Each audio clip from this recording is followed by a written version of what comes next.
Shri Harinam Sankirtan Yagi Ki Jai, Shri Shri Radha Vallabha Ki Jai, Shri Shri Jagannath Baladev Subhadra Mai, Shri Shri Gaur Nitai Ki Jai. Grantaraj Śrīmad Bhāgavatam Ki Jai, Divine Grace Bhaktivedanta Swami, Śrīla Prabhupada Ki Jai, ISKCON Vartmana Guru Vrinda Ki Jai, Samaveta Bhakta Vrinda Ki Jai. All glories to the assembled devotees, all glories to Shri Guru and Shri Gauranga.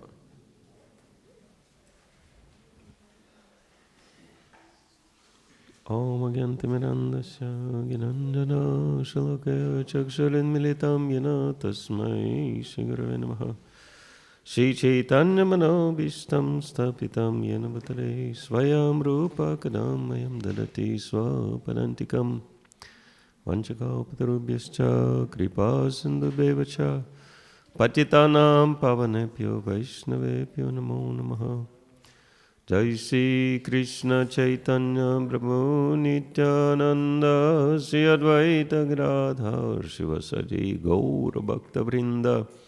Hare Krishna, Krishna Krishna, Hare Hare, Hare Rama, Rama Rama, Hare Hare. Udayamad Birema Paro Vibhur Nirmaya Kshaitya Damusha Purusha Bhunkta Gana Sada Sasada Sidmakalam Krishistamagaman Vacham Sime. Om Namo Bhagavate Vasudevaya.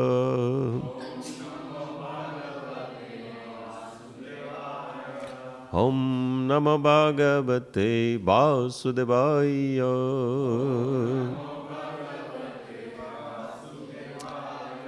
Om Namo Bhagavate Vasudevaya.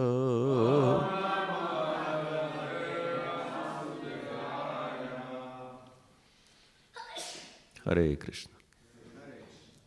So we're reading the fourth canto of Śrīmad Bhāgavatam, chapter 24, chanting the song sung by Lord Shiva, text 70. Tam evatmanam atmastam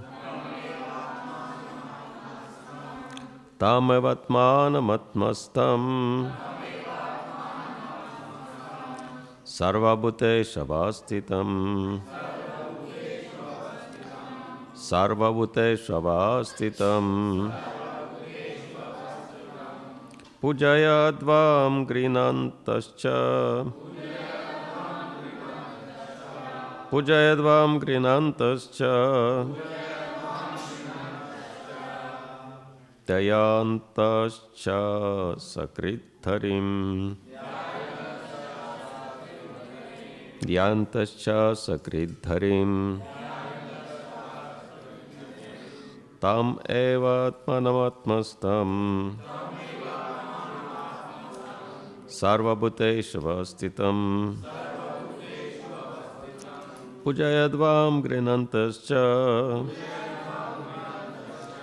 Jayantascha sakridharim. Haribo. Tam eva atmanamatmastam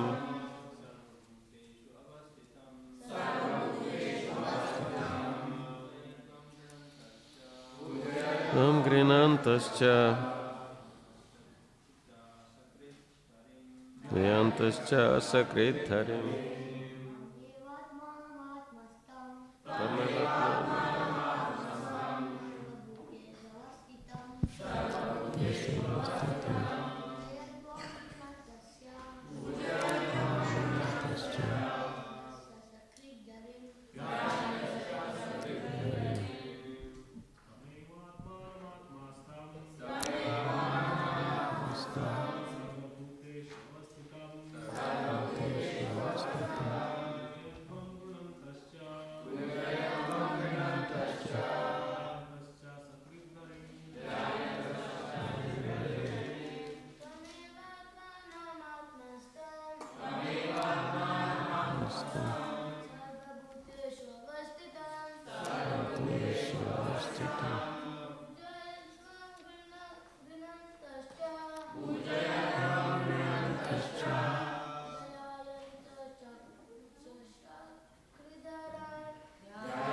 Ladies, please.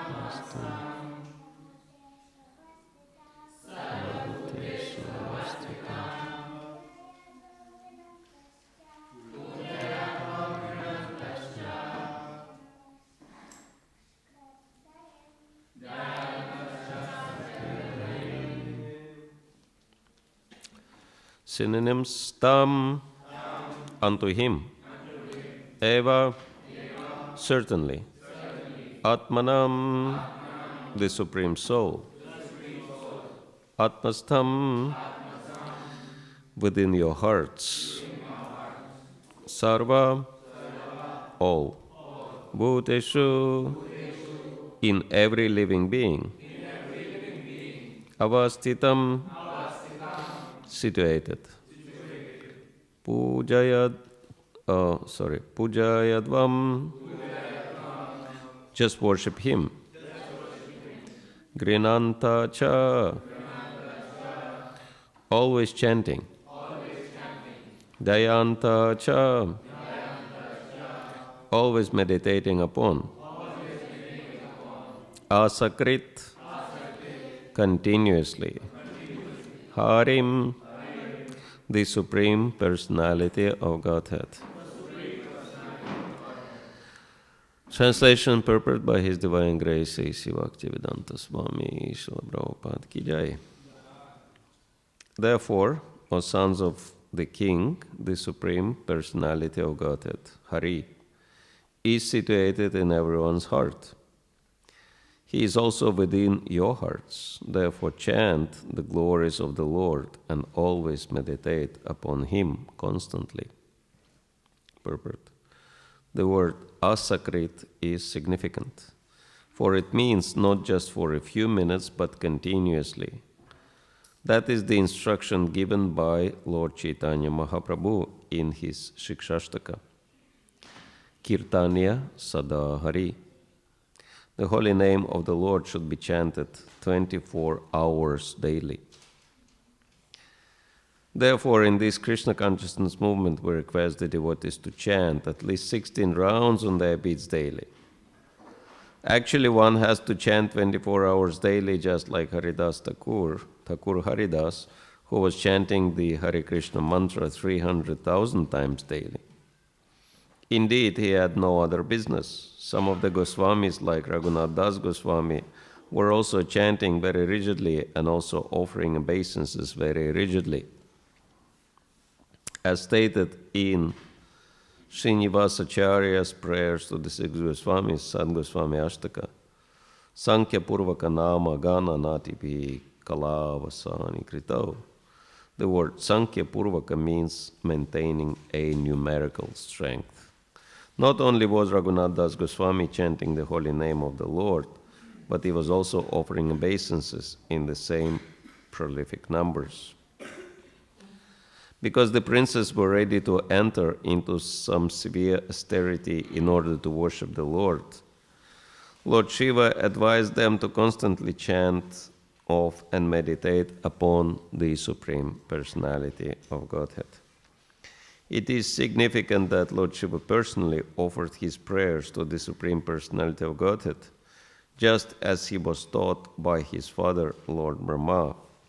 Similarly, he was also preaching to the princes according to the parampara system. One not only should practice the instructions received from the spiritual master, but should also distribute the knowledge to one's disciples. The words Atmanam Atmastham Sarvabhuteshu Avastitam are also significant. The personality of Godhead is the origin of all living entities, because the living entities are parts and parcels of the Lord. He is the Father of all of them. One can search out the Supreme Lord very easily within one's heart, for He is situated in every living entity's heart. In this verse, the process of worshipping the Lord is considered to be very easy and complete, for anyone can sit down anywhere and in any condition of life and simply chant the holy names of the Lord.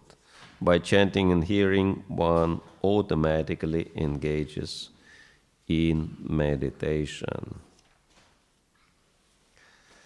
End of the purport.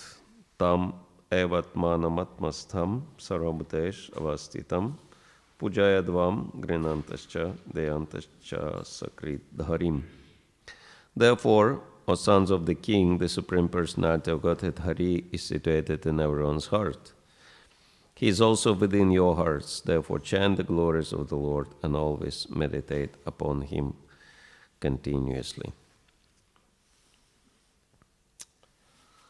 So, Lord Shiva is instructing Prachetas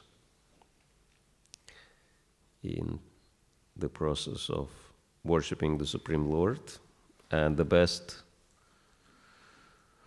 worship is to chant the holy name. Hare Krishna, Krishna Krishna, Hare Hare, Hare Rama, Rama Rama, Hare Hare. So the worship, this can be done in two ways. As we know, one is kirtan, congregational chanting, and the other one is japa, individual chanting. And even though kirtan is appearing to be much more exciting, nevertheless, Krishna says in Bhagavad Gita, in the 10th chapter, Yagyanam japa yagyasmi, that of all the yagyas, I am japa yagya. And as we understand, yagya is first and foremost process of spiritual advancement, and yagya means any activity for the pleasure of the Supreme Lord. And there is a serious reason why Krishna says that of all the yagyas, he is japa yagya, and why japa is so important for us, that Srila Prabhupada says in the purport of Chaitanya Charitamrita that of all the instructions of the spiritual master, the most important is to chant minimum 16 rounds a day on one's beads. So why japa is given such a significance? Anyone knows? Because it is a personal time with Krishna? Yes. It is completely devoid of all tinges of sense gratification, right? In kirtan you can enjoy melody, you can enjoy rhythm. You can fully forget about the holy name and enjoy music. Right? That option is there. But in japa there is nothing like that, right? It's pure, we can say, conversation with God. And that's why it's so hard to focus on japa, right? Because it's completely devoid of all tinges of anything external. And while in kirtan you can kind of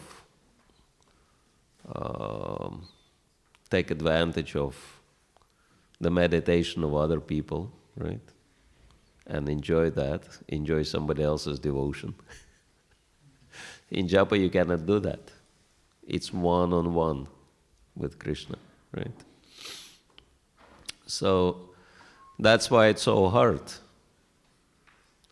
It's the hardest, probably one of the hardest elements in devotion, in devotional service. But nevertheless, this is very important. And actually, even though we are chanting 16 rounds minimum, but this is not the ideal standard, right? Srila Prabhupada, what was the original standard Srila Prabhupada suggested to the devotees? Yes, 64 rounds a day. And then, Mukunda Maharaj, right? He was the one who had this conversation with Srila Prabhupada. He said, no, Srila Prabhupada, this is not possible, this is too much. Prabhupada said, okay, then 32. He said, even that is too much. Then he said, okay, 25. He said, even that is too much. And then Prabhupada said, okay, at least 16. And Mukunda Maharaj said, even that is too much. And Prabhupada said, no, that you cannot go below that. You cannot go below 16 rounds. And so this is very important that sometimes devotees have this impression that 16 rounds is maximum I do a day, right? And therefore, after chanting 16 rounds, they nicely fold their bead bag and put somewhere far away to take it only next day. But it is very important that Prabhupada said it is minimum and not maximum, which means, as Prabhupada says, don't waste time. If you have time, chant Hare Krishna. So whenever we have time, we should, whenever we have opportunity, we should actually chant more than 16 rounds. And as Srila Prabhupada quotes in this purport, Sankhya Purvaka, that means numerical strength. So we might wonder, that Krishna consciousness should be all spontaneous, right? Why all these numbers are given? Why are we conditioned by those numbers? And also, another very important question is where it is recommended that we should chant Hare Krishna mantra specifically. Why do we chant Hare Krishna mantra and not some other mantra? There are so many mantras in Vedic literature, so why Hare Krishna mantra? Yes, where it's coming from? Kali Santaran Upanishad, yes, this is the Vedic authority which is recommending us to chant the Hare Krishna mantra. And what is Kali Santaran Upanishad? It is a conversation between Narad Muni and Lord Brahma. And Narad Muni, being very compassionate sage and being Trikalagya, knowing what will be happening in future also, he could foresee the condition of people in Kali Yuga. And Kali Yuga is very precarious age. Prayena alpa yusha sabhya kalavasmin yuge jana manda sumanda matayo manda bhagya upadrutaha. It says that Prayena alpa ayush, that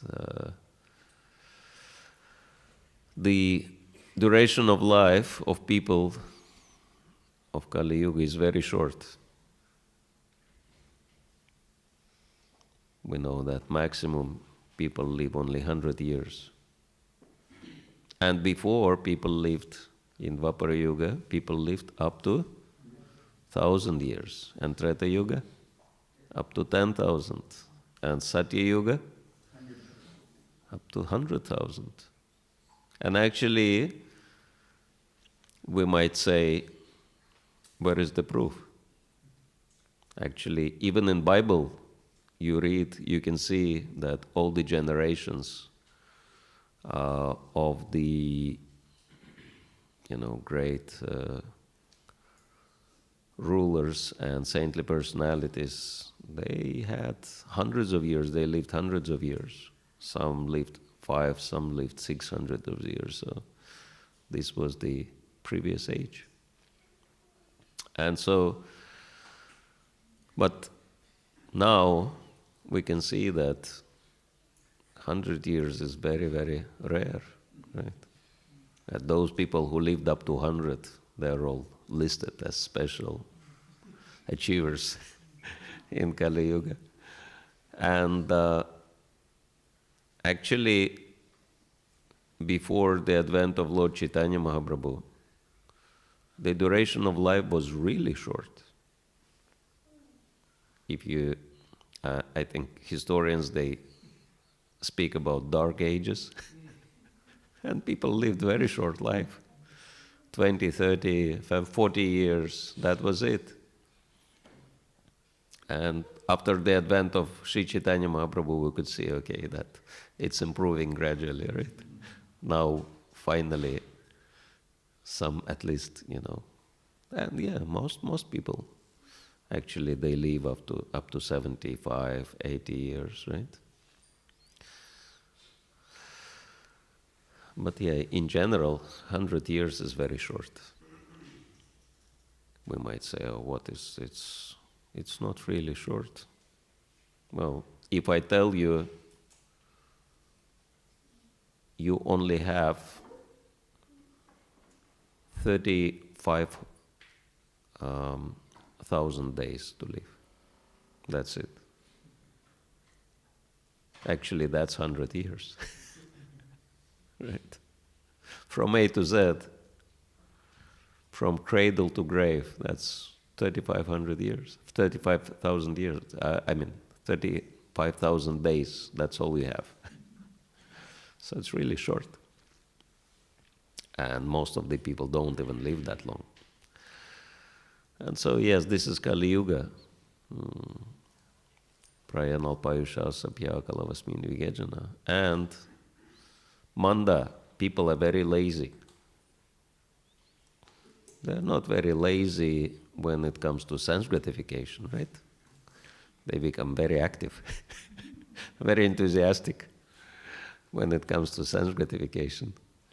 But when it comes to actually doing something for self-realization, they become very lazy. Oh no, I cannot chant my rounds. I cannot listen to this class. I cannot do that. As Prabhupada was saying, chant, chant, chant, can't. So that's Kali Yuga laziness, spiritual laziness. And Sumanda Mataya. And not only people are lazy, but they're also crazy. So many people are disturbed, right? Mentally disturbed. Actually, certain mental diseases, they are so widespread that they are not even considered to be mental diseases anymore, right? Because if they are classified as mental diseases, then you have to lock 99% of the population in mental asylum, right? So that's the situation. And Manda Bhagya, of course, very unlucky. Always things go wrong, right? People plan for something and then something else is happening. And what is the result? Upadrutaha, depressed. Always depressed, always unfortunate. So this is Kali Yuga. And of course, devotees, they are very concerned about the position of people. And they are always thinking, how can we help? What can we do to uplift this society? And so Narada Muni came to Lord Brahma, and he was asking him, and this is what Kalisantara Upanishad tells, that how can these poor people in the age of Kali be saved? And Lord Brahma says there is only one method. Iti sadasakam nam nam kalikalmashanasharam. That there is only one mantra consisting of 16 names of the Supreme Lord, which can totally destroy all evil effects of Kali Yuga, Kali Kalmasha Nashanam. And what is this mantra? Hare Krishna, Krishna Krishna, Hare Hare. Hare Rama, Rama Rama, Hare Hare. And then, at the end, Lord Brahma says very interesting thing. He says, for complete liberation, one should chant this mantra 35 million times. And then, it's very interesting, 16 rounds. If you divide it, because 16 rounds, anyone knows how many times you chant full Mahamantra? If you chant 16 rounds? Yeah, 1728, right? 1728, right? So this is the number of times you chant full Mahamantra if you do 16 rounds, supposed to, if you don't skip the beats, which does happen with devotees when they are in rush. Hare Krishna, Krishna, ooh, 1 minute. 1 minute, 1 round. Beads are smoking in the hand. But yeah, if you chant attentively and don't miss any beats, it's supposed to be 1728. And then some devotee calculated. He said, if you divide 35 million, if someone is good in math, you can do that. 35 million divided by 1728 and multiply by the number of days, or divide. Anyway, if you calculate how many years it will take, it comes to roughly 70-something, about 80 years. And so we can understand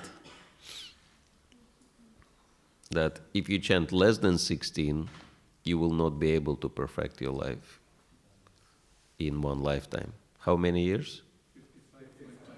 55 years, okay, little less than that. But still, only some who are born in the movement are lucky enough to start very early in life, right? Mostly we start later. And so if you joined when you are 20 or 25, you can hardly have enough time in this lifetime to complete that quota. And so we can understand that numbers are also important, because we do not chant the holy name purely. The holy name is purifying agent. Of course, the holy name is pure, but we are not. And so that's why Chetodarpana Marjanam, that the first thing what's happening is our consciousness becomes purified, right? And there are so many types of contamination in the consciousness, right? Krishna says in the 3rd chapter of Bhagavad Gita that in the same way as fire is covered by smoke, the embryo covered by the womb, and the mirror covered by dust, in the same way the consciousness of the living entity is covered by lust. And so, therefore, chanting is purifying the mirror of the heart, right? And it takes time, because that mirror is not, it says dust, but there are so many layers of dust. accumulated for so many, not just years, but lifetimes. And so that's why it takes time to purify our consciousness, right?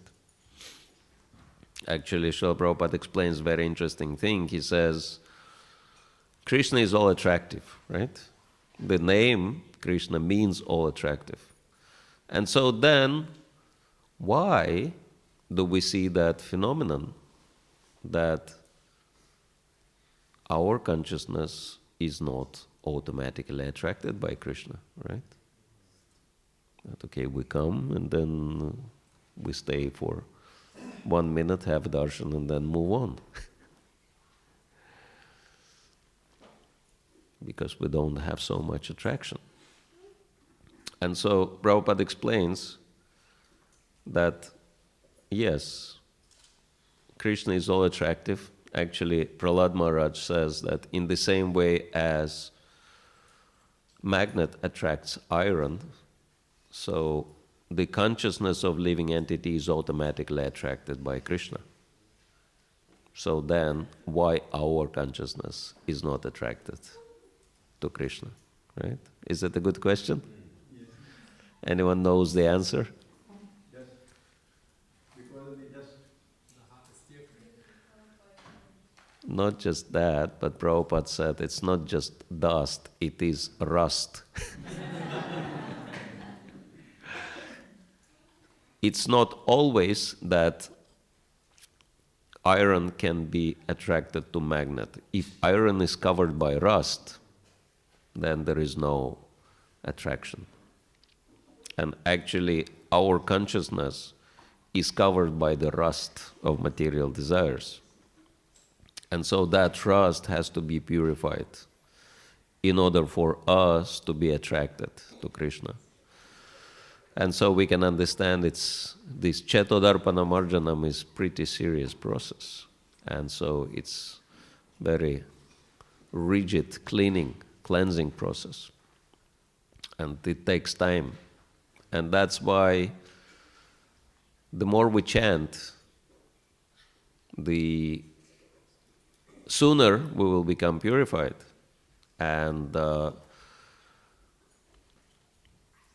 in Harinama Chintamani, Haridas Thakur says that actually quality of one's chanting is depending on the quantity of one's chanting. Very interesting. The more one chants, the better one chants, because the consciousness becomes purified. It's very interesting. I've noticed some time ago that real rounds start after 16. After, starting with 17th round, then you have real japa. And if you chant more, sometimes devotees do chant more. You can see that very clearly, that after 20, 30, 40 rounds, then your japa, the quality of your japa becomes totally different. Anyone had this experience? If you chant more, then it's actually easier to focus because the consciousness becomes purified. And it's very interesting that if you chant 16, and the mind can see the end of your rounds, and it's very easy to think beyond rounds, right? About something you want to do in your life. And so you can actually afford not to think of your rounds, right? But you can afford of thinking of what you want to do. But if you chant 64 rounds, the mind cannot see the end of it. And so then the mind surrenders. The mind says, okay, I cannot see the end of it. Let me try to focus on the chanting. Right? And so, this is why it's very important for us. Of course, we don't say that everyone should stop doing everything we do and just chant 64 rounds. But if there is an opportunity, if there is some spare time, we should not waste it. But that's why you can see, all serious devotees, they always carry their beads with them. Why? Because if there is any spare moment, they always chant. Because this is how we advance in Krishna consciousness. Bhava mahadavagni nirvapanam. Right? So the more we become purified, the easier it gets, the more we become free from the blazing fire of material existence. And Shreya Kairava Chandrika Vitaranam. And everything auspicious comes in our lives. And we have this first-hand experience. Vidyavadu Jivanam. We get transcendental knowledge, and it's very amazing how many people live and they have no idea what's the purpose of their life, who they are, nothing, right? But we have all this. And Anandam Buddhi Vardhanam, it's quite amazing that devotees can chant and dance. I mean, the only time materialistic people chant and dance is when they are drunk, right?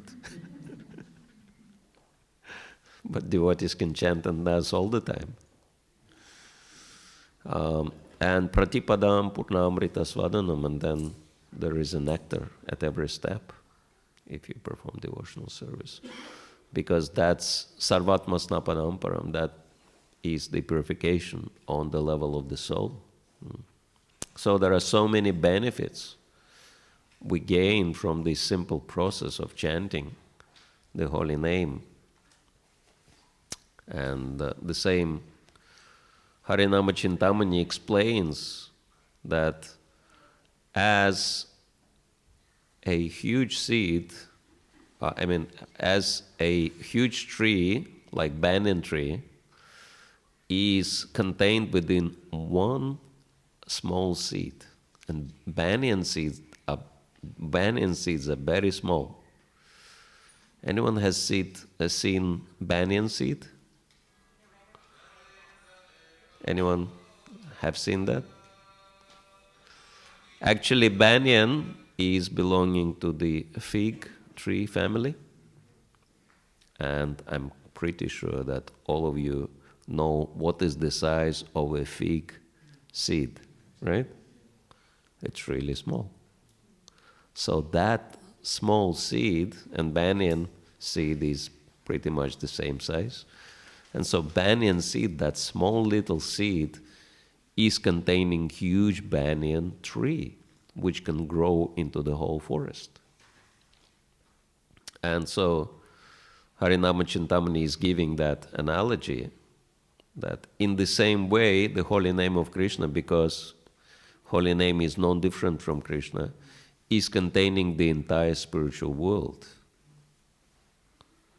And so when we chant the holy name, the entire spiritual world unfolds in front of our eyes gradually.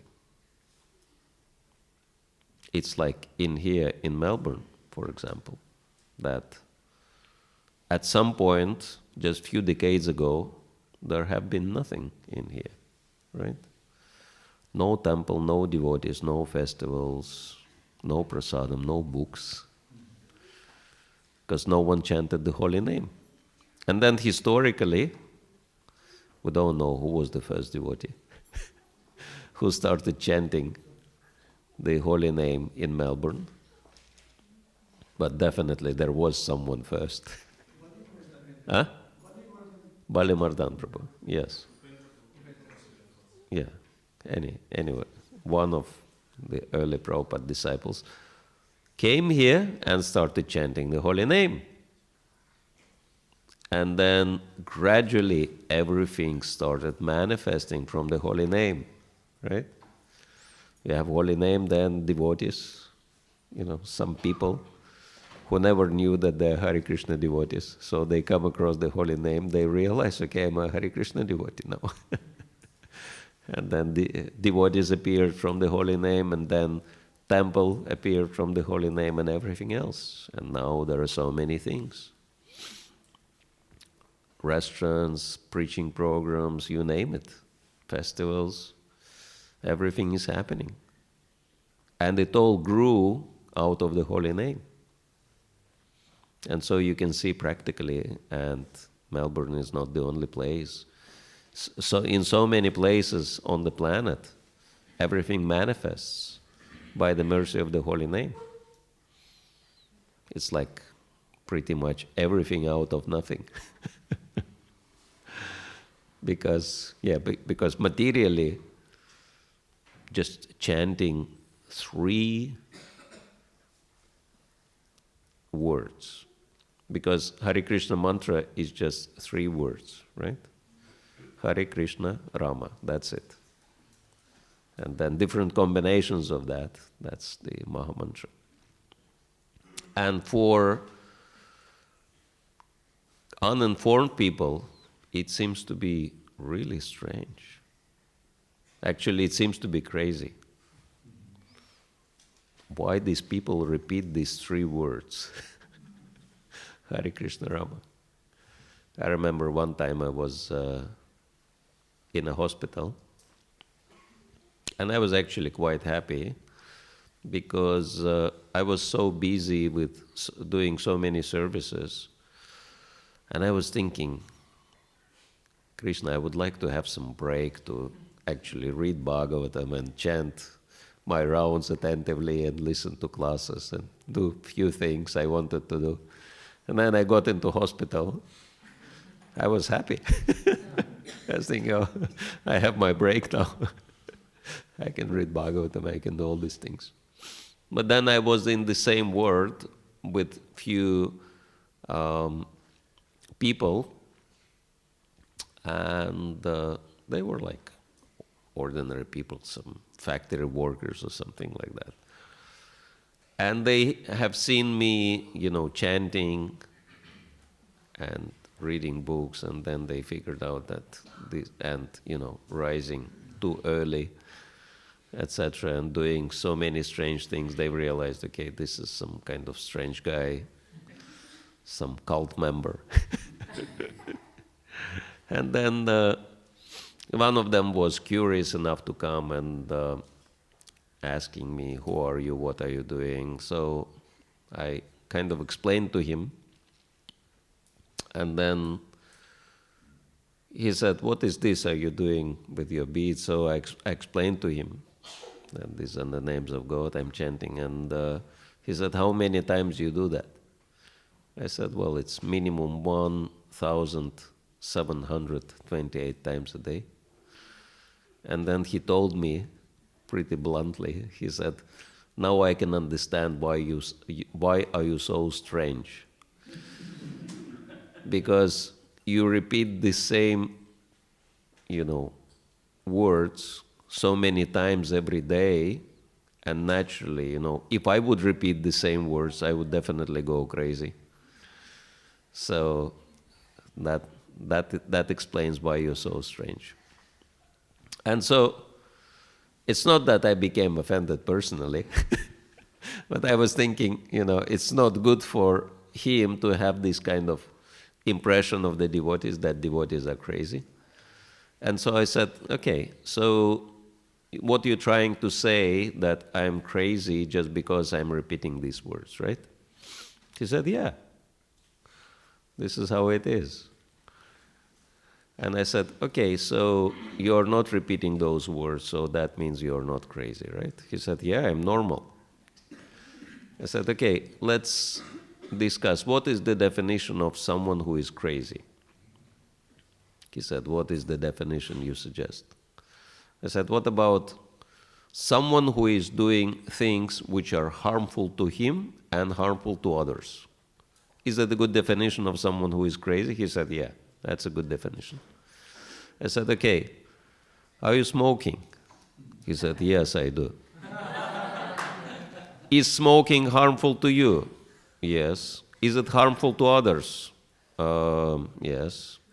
Okay. Are you drinking? Yes, I do. Is drinking bad for you? Yes. Is drinking bad for others? Yes, also. What about meat eating? You eating meat? I do. Do you know that meat eating is bad for your health? Yeah, I heard about it. And so do you think the animals you eat are happy with it? Not really. So I said, according to the definition you've agreed, you are doing so many things which are bad for you and bad for others. And I'm not doing these things. Now, who is crazy? He said, I have to think about it. Then he went for a cigarette break. And then he came back and he started asking so many questions. And, like, it was a distraction for me because I wanted to read, Bhagavatam. And I said, you have too many questions, so here is the book for you. Perfect questions, perfect answers. Go and read this book and, then you will know all the answers. But the guy, instead of, just reading quietly for himself, he brought together his friends and he started reading this book out loud and giving some ridiculous commentaries on this, on Prabhupada's book. And I had to interfere. I had to, tell him what the real purpose is, etc. But, this is how it is perceived by materialistic people, that, these guys are really strange, crazy. This was the first thing, this was my introduction to the Hare Krishna movement, because I was in Russia and it was communist time, so there was no chance to get any spiritual knowledge. Even traditional religions were suppressed, what to speak of anything else. But I was looking for spiritual knowledge, and then I came across one brochure, which was communist brochure, describing different cults, dangerous cults. And I was thinking, okay, let me read it out, maybe I'll gain some value from it. Read between the lines. And one article was very vicious. It was directed against one group, and the article started with the statement that this group is the worst of all because everyone who is in that group is completely crazy. And what is the proof that people are crazy? Because, men are not dressed normally, they dress in bed sheets, and women dressed in curtains, and they put dirt on their forehead, and men are shaving their head, but not completely, some part of the head remains unshaven, and looking like that, they go out on the street, and they harass people, trying to sell them books no one understands. And if no one buys their books, they become frustrated, and in their frustration, sometimes they shout very loudly, and sometimes they murmur to themselves meaningless words. And the words were, Hare Krishna, Hare Krishna. And when I read this, I was thinking, and also article explained about four agata principles, that was another proof that these people are crazy. Especially in Russia, if somebody is not drinking Russian vodka, that's a sure proof that he is crazy. And so, but then I was thinking, crazy people, they cannot follow any discipline. But this group follows very rigid discipline, so they cannot be crazy. And plus, they chant the same words. Crazy people can chant meaningless can say meaningless words, that's fine, but why the words are the same? So no, that these words must have meaning. So I have to find out what the meanings of the words are.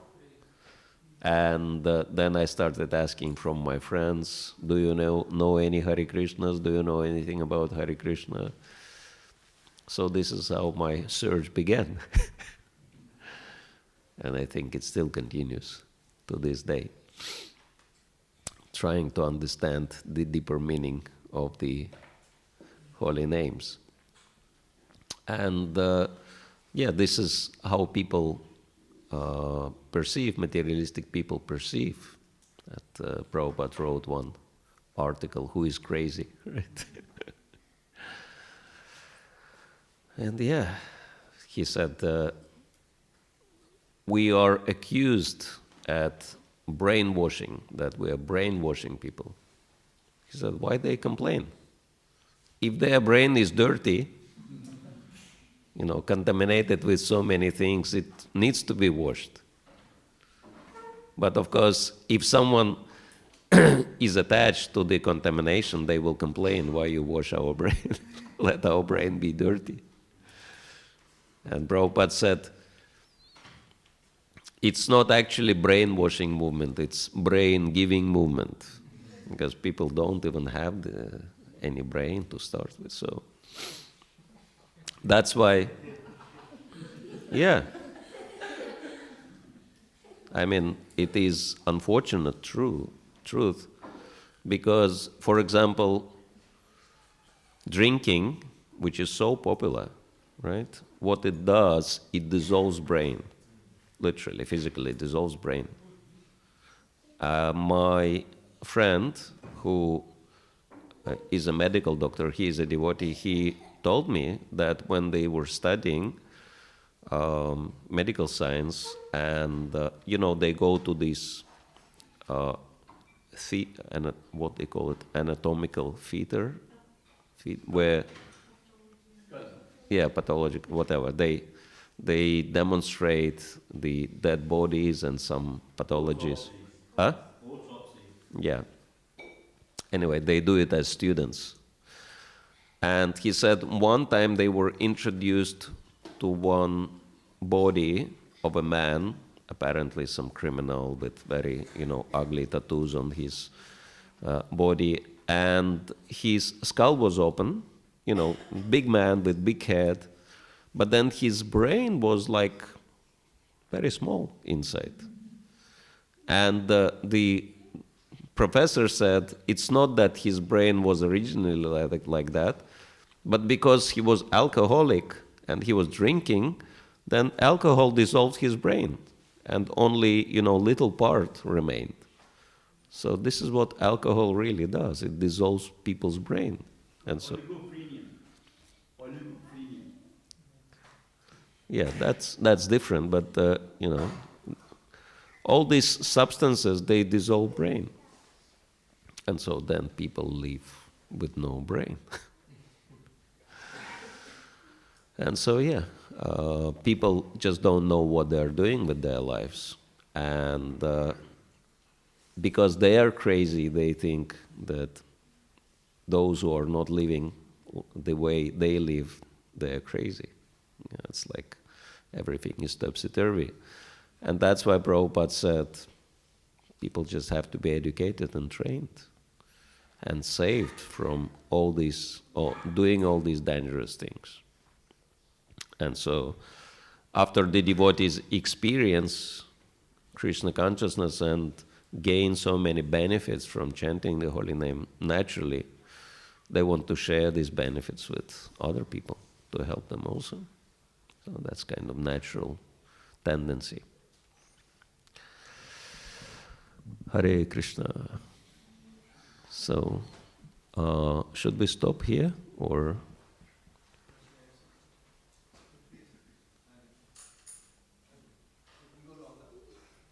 Yeah, if anyone has any questions, comments, we can.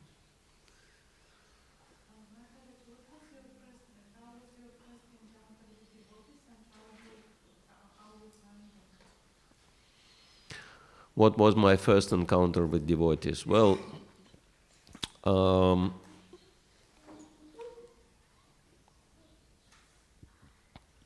after I learned about the movement and I wanted to know more, but the devotees were prosecuted at the time, and most of them were in jail, and those who were not, they were underground. So it was very hard to get in touch with them. And so my friend, he said he cannot really put me in touch with the devotees, but he said he can bring me some books to read. So he gave me some small book, but then this book was referring to Bhagavad Gita. So I said, can you bring me this Bhagavad Gita?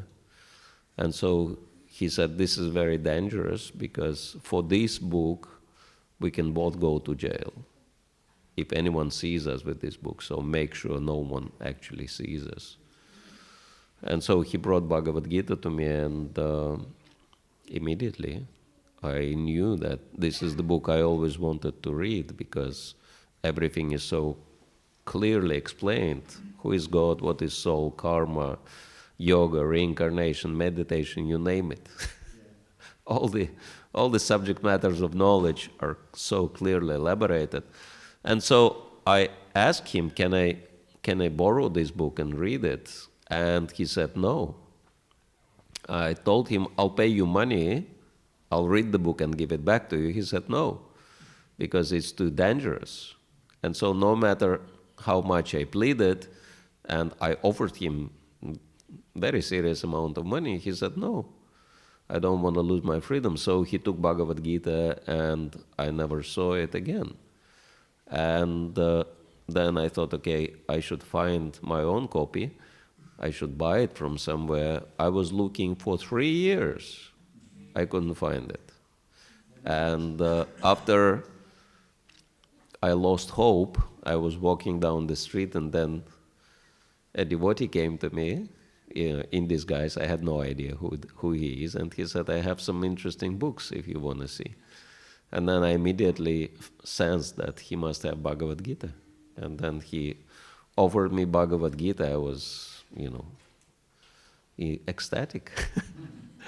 And I was ready to pay him anything he wanted, but he quoted some really ridiculously low price. I was thinking how this man is ready to part with such a valuable book for nothing. I had no idea about book distribution then. And I was reading Bhagavad Gita to all my friends. I've lost few friends just by reading Bhagavad Gita to them. Like one of my friends, he worked so hard, and I just happened, with no ill intention, I just started reading to him the text about 4 types of people who never surrender unto Krishna. And especially Prabhupada gives very graphical description of the mudas, of the asses, hard-working asses. And so after he heard that purport, he said, okay, according to your book, I am an ass. I don't want to know your book, and you also. So I lost him straight away. But, other friends were appreciative, etc. So this was the beginning.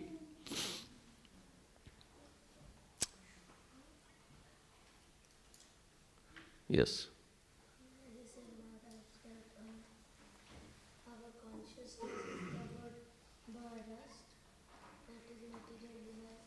Then how can we take out the rust? How can we take out the rust of material desires? By chanting Hare Krishna, Krishna Krishna, Hare Hare, Hare Rama, Rama Rama, Hare Hare.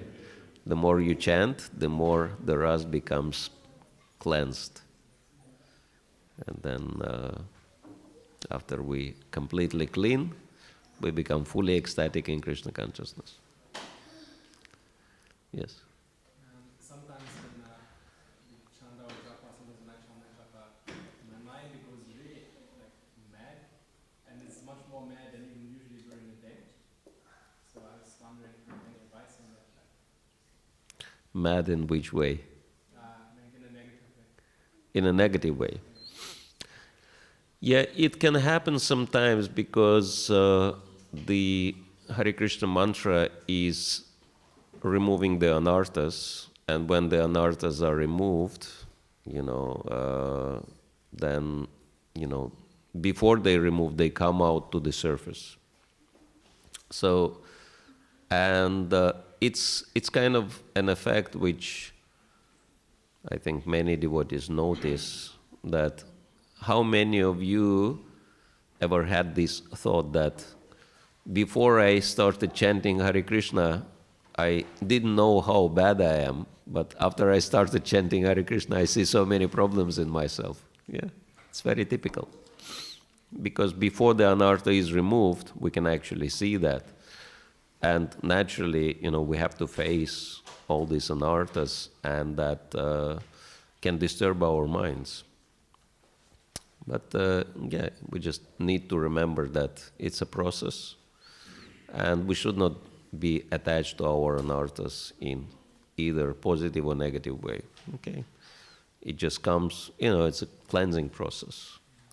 Of course, it's hard.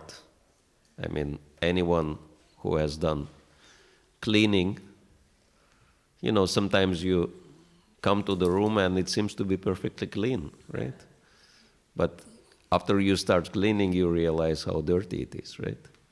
So in the same way, our consciousness, before we started chanting, we never realized how many problems we had. But, it's just a process. Okay, I see the problem, and I tell this problem goodbye. So we should not be attached or disturbed by any problems. It's just, the process of purification. Nothing special about it. Not to identify ourselves with the mind. If we do japa without beads in our mind, does that count? Yeah. Prabhupada says 16 rounds on beads and unlimited rounds without beads. Yeah, we can. But 16 rounds should be done on beads, especially for initiated devotees. And then without beads, we can chant as much as we want. I just spoke about Prabhupada's quote on, our process is not just the brainwashing, but actually it's brain-giving movement, and being the products of Kali Yuga, I can see for myself not having much of a brain. So then how are we able to understand this process first? And secondly, I guess the same answer will apply to also how do we give this process to others? How will they understand this knowledge? Yeah. Actually, this reminds me of some piece of scientific research I came across. It's called Dunning-Kruger's effect.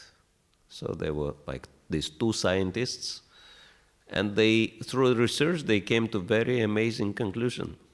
And the conclusion was that the more qualified people are, the more they think they are unqualified. And the more unqualified people are, the more they feel they are qualified. And we know this Dunning-Kruger's effect since Mahabharata times, right? When Yudhishthir and Duryodhan got the task, Yudhishthir was supposed to find someone who is worse than him on the planet, and Duryodhan was supposed to find someone who is better than him. And both failed. So that shows that actually I can see that amongst the devotees, that devotees, of course, are best people, really, and they have very high qualification in so many things. But because devotees are naturally humble, they don't think they are qualified. But actually, they, those who think that they are not qualified, they should be taking more responsibility. And I'm thinking so many examples in Bhagavatam and in Gita. For example, Arjuna, he was not thinking qualified. He wants for having kingdom and fame and power. But Krishna said no. Arjuna was the only one who didn't want to fight for all these things, right? Everybody else was so much for it. But then Krishna said, no, Arjuna, you have to have all these things. Because he was selfless. He didn't want anything for himself. Same Prahlad Maharaj, right? When Prahlad Maharaj was offering his prayers to Nrsingadev, he said, I have no material desires. I don't want this kingdom, this power, this wealth. I've seen what happened to my father. I'm not interested in this. And Nrsingadev said, okay, very good, now you become the king. Right? And Dhruva Maharaj, same way. After he got darshan of Lord Vishnu, he said, no, I'm not interested in kingdom. And Vishnu said, very good, now you become the king for, what's that, 60,000 years? 36,000 years. So, yeah, the one who is devotee actually should enjoy everything in the material world, because he will not do it for himself. It's like when Srila Prabhupada was giving Bhavananda Prabhu his name. And, you know, of course, Bhava has different meanings. One meaning of Bhava is preliminary love of God, and of course, Bhavananda, right? Enjoying preliminary love of God. But Prabhupada gave different translation. He said Bhava means ocean of material existence, and Ananda means enjoying. So and Bhavananda Prabhu said, well, this is a very dangerous name. Enjoying material life. And Prabhupada said, no, devotee is the only one who can enjoy in the material world. Because devotee never uses anything for himself, everything for Krishna. Nothing for me. So, yeah, I think if we think we're not qualified, this is the best qualification for taking responsibility, for helping other people. All right, so thank